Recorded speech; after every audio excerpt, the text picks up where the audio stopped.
We're speaking today with author Justin E.H. Smith. Justin E.H. Smith is professor of philosophy in the Department of History and Philosophy of Science at the University of Paris.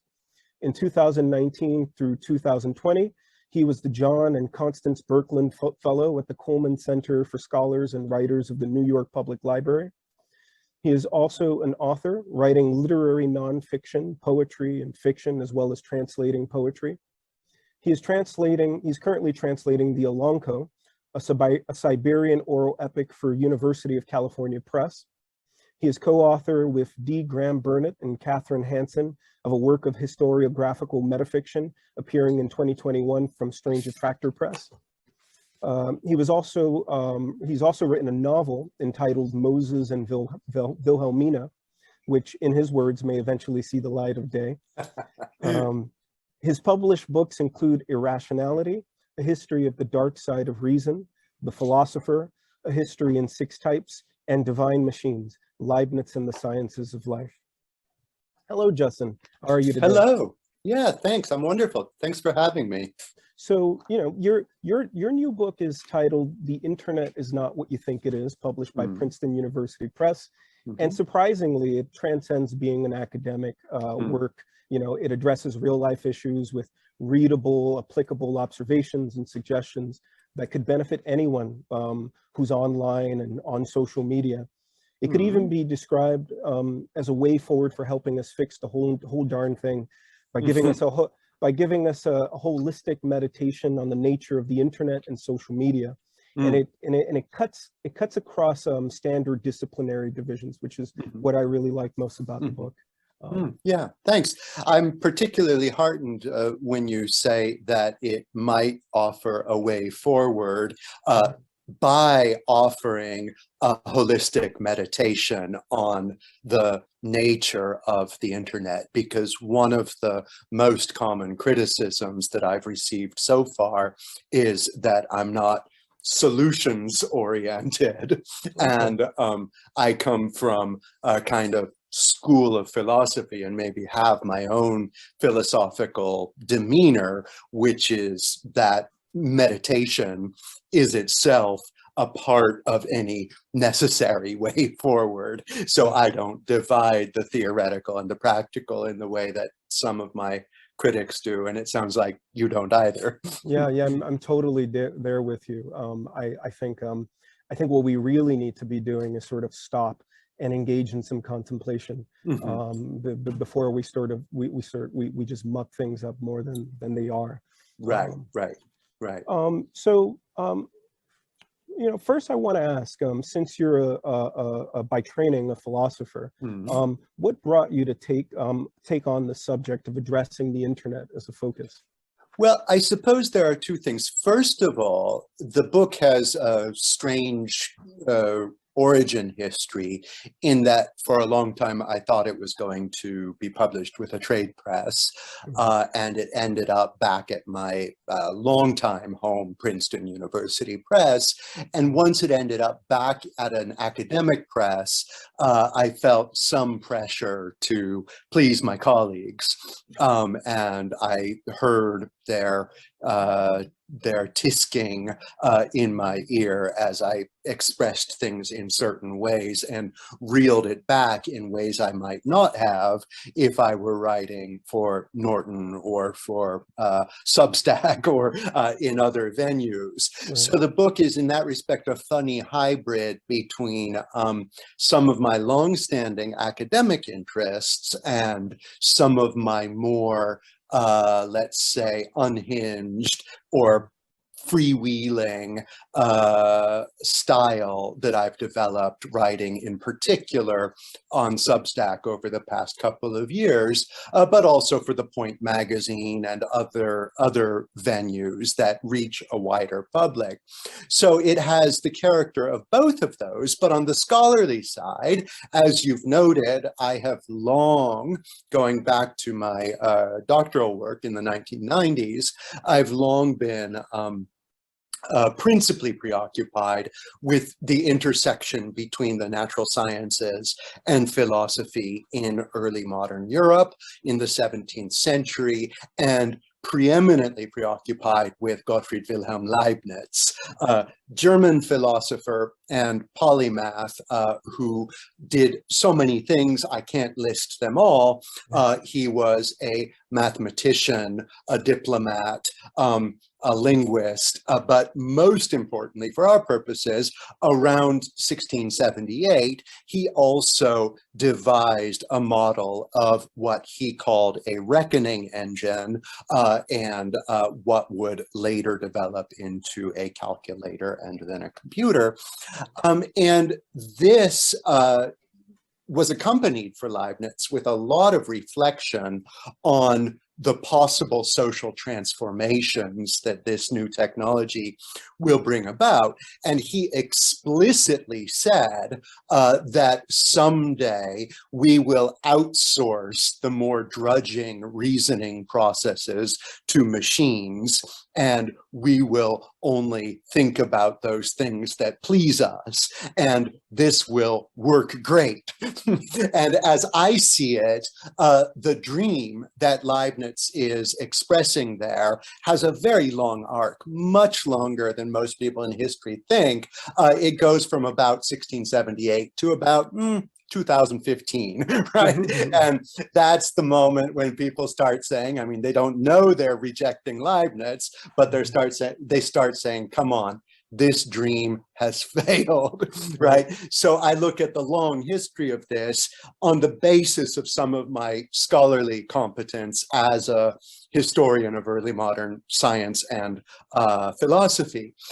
Now, there's another part of it, the non-academic press part of the DNA of the book, which is me as a human being, which is to say, in the early 21st century, me as a social media addict, me as someone who is perpetually disappointed that my posts are not getting the metrics I would like them to get, and feeling sidelined by the world and by history, and then getting some likes and feeling the dopamine surge, and so on and so on. So I'm like everybody else in the era. And so it's in that respect, both kind of my cold third-person objective intellectual historian voice, but also a first-person kind of phenomenology of the internet, so to speak, the way I've been experiencing it over the past several years. Yeah, I really got that sense. It almost felt like some of what you were doing was a kind of autoethnography. And you know, and it's always great to see that kind of thing done by someone who's as knowledgeable and articulate as you are, because you're able to do this kind of autoethnography and speak for a lot of us. Right.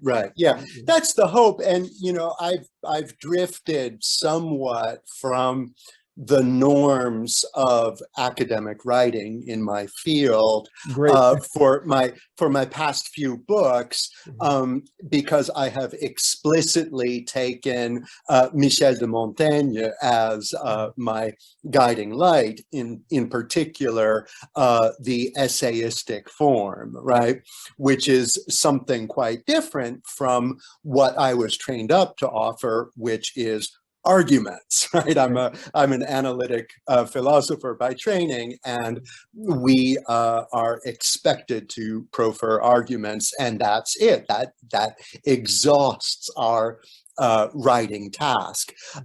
So I'm trying to recover this other sort of writing that is more personal and exploratory, that doesn't always know where it's going to end when it starts. That's the meaning of the word essay and the related obscure verb to essay, but also the Montaignian spirit of the personal idiosyncratic experience, not because I or Michel de Montaigne believe of ourselves that we are unique in the world or particularly interesting, but just because there's some hope that if an essay is successful, it will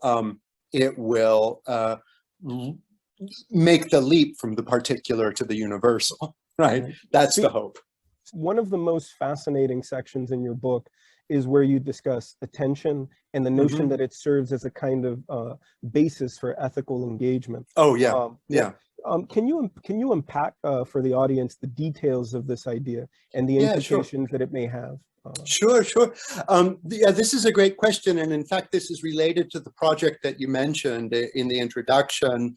I'm editing this volume with my friend and collaborator, Graham Burnett, who's a historian of science at Princeton, and based on a conference we had last year on the topic of attention, bringing together people who work on the history of psychology, psychiatry, cognitive science, philosophy, anthropology, really a remarkable group of scholars.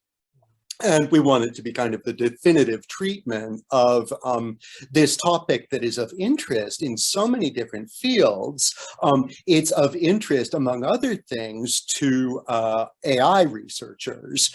People who are working with the large language models are often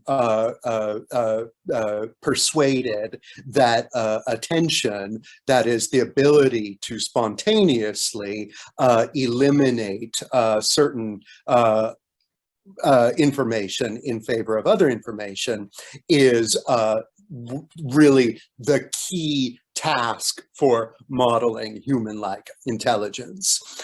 Now, for human intelligence, for real human intelligence, maybe we can talk about AI later, the topic of attention really takes off in the late 19th century, in part in work of people like William James, who are philosophers, but are also really close to the new developing science of experimental psychology. And way back, you have people doing the sort of empirical research, for example, eyeball tracking, that would become kind of part of the basic architecture of the algorithmic structuring of our online experience. And that is, as my friend and colleague Yves Citon here in Paris puts it, a system of attention extraction, right? The whole internet is can be described as an attention extractive economy, in the same way that the 16th century was a silver extraction economy and the 20th century is a petroleum extraction economy. To think about it like that, and to think about, well, where does the attention come from? It doesn't come from wells, it doesn't come from mines, it comes from us, and it's what is fueling the largest industry in the world now. That is really remarkable.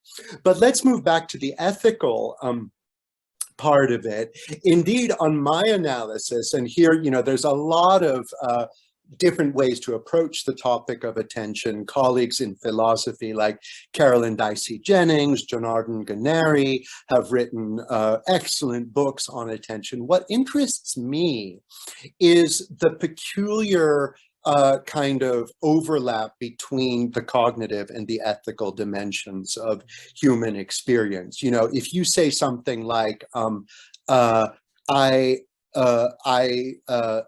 see an apple on the table, or something like that, that, you know, you're registering the presence of something, you're noting it, you're checking it off, but there's generally not any plausible sense in which your comportment to the apple that you see is an ethical one, right? Now, if you say, and this is a fancy way of speaking in English, you can still say it. It's correct English, even if it's precious. I'm attending to the apple on the table.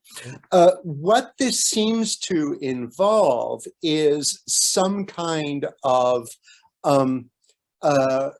commitment where you're really staring at the thing, and doing this for a long time without any predetermined sense of what your perception of the object you're attending to is going to be by the time you finish. Now, paradigmatically, that kind of experience is one we often reserve for works of art, right? Where you can stand in front of a painting and new dimensions of it are revealed to you little by little, and you come away having had disclosed to you things that you didn't suspect were there before, right?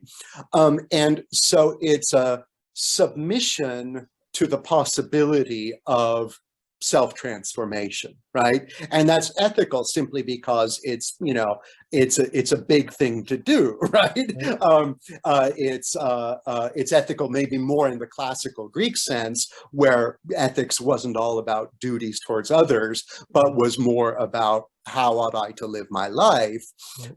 So attention then is a special mental faculty to the extent that it requires this kind of ethical commitment. And attention is the thing that, or is the distinctly human faculty that is, I think, most threatened, most subject to perversion and distortion by our new technologies. Again, because of their raison d'etre, which is attention extraction. Just to put out there a personal example. So I'm a fan of what some people might call boring Eastern European contemplative cinema. So guys like Tarkovsky, but the example that I'm going to use is Béla Tarr because he's an academic. Oh yeah, so he has a film that's about 7 hours long, Satan Tango, and there's a scene near the beginning where it's about a 20-minute scene, somewhere around 20 minutes, 15 minutes, with no cuts. And it's just a bunch of cows in austere black and white, just walking around, you know. Now, if this requires a kind of attentional commitment, because otherwise you won't even realize, like, why am I doing this? Oh, I saw which one did I see? The Celestial Harmonies. Oh yeah, that was based on the Werkmeister Harmonies. That's right. Based on the Krasnohorkai novel. I'll have to check Tar out some more. I'm still not really a full initiate, but your general sensibility is definitely one that resonates with me. And you know, as I say in the book, in the 1890s, the most kind of advanced works of the cinematic art were less than a minute long, and within 60 or 70 years, you have at least a special class of cinematic works that were marathons like these. In which a spectator understood that they really had to commit to this in order to experience it at all, right? And certainly, even, I mean, we can't even pay attention to Marvel Comics movies these days without interrupting it to text or to rewind or to take a screenshot and then put it on Twitter and so on. And so I mean, I should back up a bit. I mean, I don't worry so much about social media making us permanently scatterbrained, right? I think all of the actual scientific data shows that whatever the threats to attention are reversible. You can take, you know, teenage boys and send them to an internet cold turkey summer camp, and you know they bounce back pretty quickly. In order for this to really deform us, you know, we would need a few generations and a bit of natural selection at work, I think.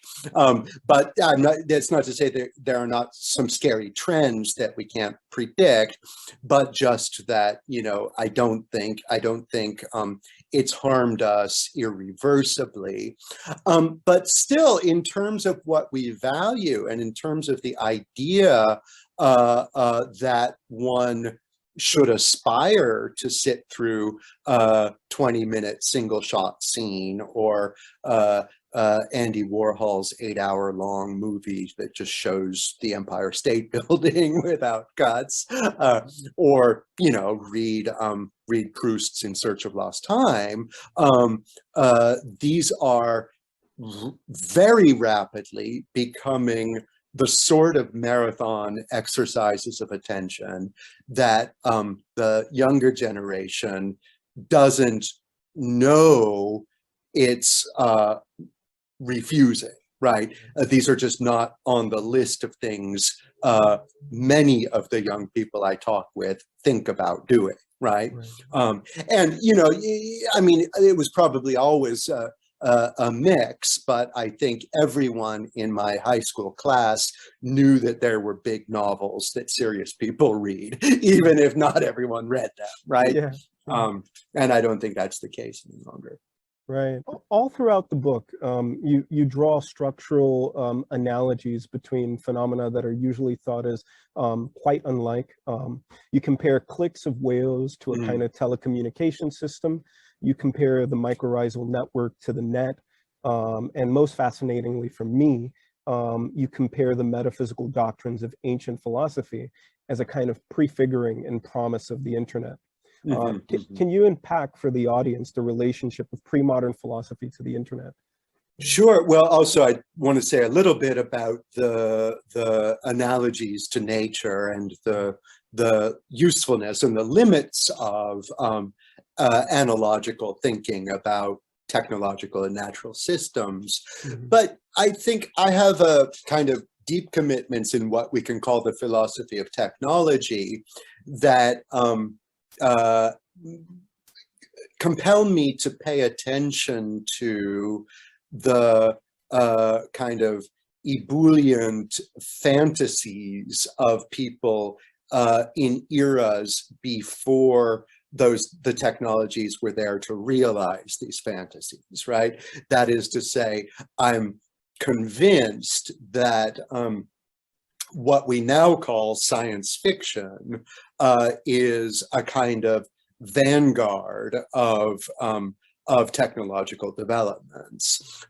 And in effect, with one significant exception that I'll reveal in a second, in effect, everything that human societies have imagined in the past has been realized sooner or later, or is on its way to being realized. The one exception is time travel. This is something that, at least if you exclude Rip Van Winkle style scenarios, people just going to sleep for a long time, and get people actually moving back and forth in time, that doesn't appear until the late 18th, early 19th centuries, and that's because we have effectively entered into a new metaphysics of time where it's conceptualized on analogy to space, right? As an arrow that we can move around on.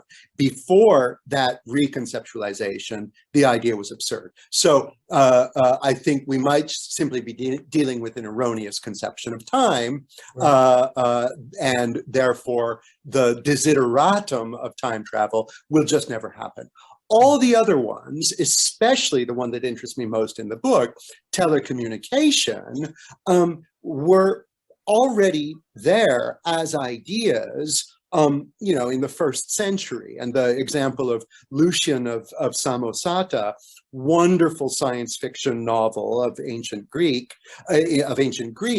or of the ancient Greek language. Lucian was Syrian, wrote in Greek, and he was able to imagine a trip to the moon where they had installed a giant saucer or listening disc where they could, with which they could surveil all conversations taking place on Earth in the 1st century.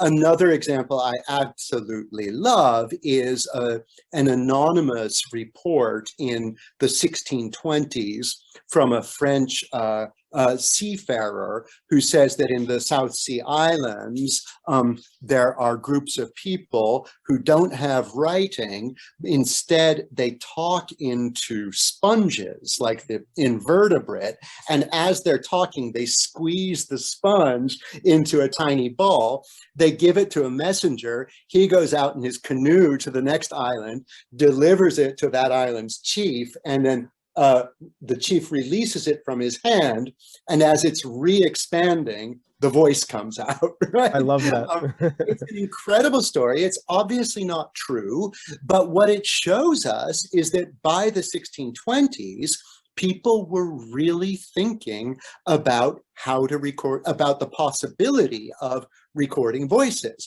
And then it took another 250 or thereabouts years to actually deliver the goods. One of the tech world expressions that I hate the most is proof of concept, right? Why do I hate it? Well, because that's not what they actually mean. What they mean is that they have delivered proof that the pre-existing concept can be materialized into a working apparatus, right, in the physical world. But we already had proof of concept of satellite surveillance in the 1st century. We already had proof of concept of voice recording in the 1620s, and so on. And so I think that this is really the important part of thinking about the history of technology, the way imagining points to not proof of concept, but physical realization. And I forget why I was talking about these examples. Remind me. As an example, right. Yeah. Sorry about the ancient world. So in the ancient world, Lucian was writing what we would now call science fiction, but a lot of theorists, in particular the Stoics, were entranced by a vision of the cosmos as a giant animal that was ensouled by what was called the world soul. And this meant that in some way or other, everything that happens in one spot has, some kind of effect in every other spot, just as, when you stub your toe, it doesn't just happen in your toe, it also happens in your head and with your blood rate and your blood pressure and so on, right? So the cosmos is organically connected, right? And this was to some extent pushed out of the picture in the 17th century with the mechanical philosophy and the idea in figures like Descartes that the world is just particles bumping into each other and bouncing off of each other. But what you find in the 17th century is a remarkable effort to hold on to older theories about the connectedness of distant things through mechanized explanation. So for example, the famous weapon salve that was often used in medieval and Renaissance pre-mechanist battlefield medicine, where if someone gets stabbed, you don't treat the wound, you treat the dagger that caused the wound, and somehow there's a sympathetic connection between the two. So in the 17th century, you have philosophers like Kenelm Digby trying to give a mechanistic account of the tiny little particles that jump off the dagger and fly really fast to the wound. And some people started to propose mechanisms like this as the basis of telecommunication systems, right? There's something out there, there's some force that ensures that we can skip over distances without having to have someone pass through them on horseback with a letter or with a sponge or whatever, right? And it's true, we can skip over those distances using radio waves or fiber optic cables. We can do it. They were right, right? And whether it is described as a kind of on analogy to the nervous system, or on analogy to, or little particles bouncing off of one another, or by analogy to the wind or whatever, the fact remains that these are just different kind of cultural efforts, cultural expressions of a truth that seems to have always been evident, and that would become practically utilizable in the 19th century, right? That's my argument about the history of technology, broadly speaking.